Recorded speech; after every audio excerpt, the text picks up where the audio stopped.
May 2-month-old baby boy na ang kapuso actor na si Tom Rodriguez. Kahit hindi pa nagsasalita si Tom tungkol sa chikang may anak na nga siya, sinabi ng reliable source na hindi inaakala ng aktor ang tungkol sa bagay na yon.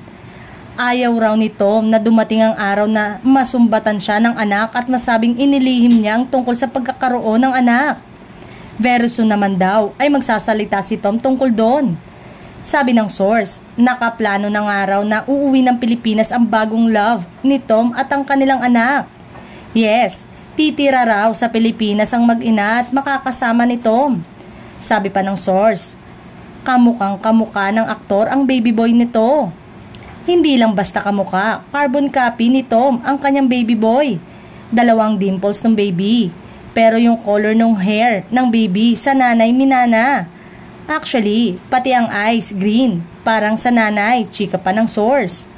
Alam din naman ng mga taong malapit kay Tom ang tungkol sa baby boy niya. Hindi pa nanganganak yung girlfriend ni Tom.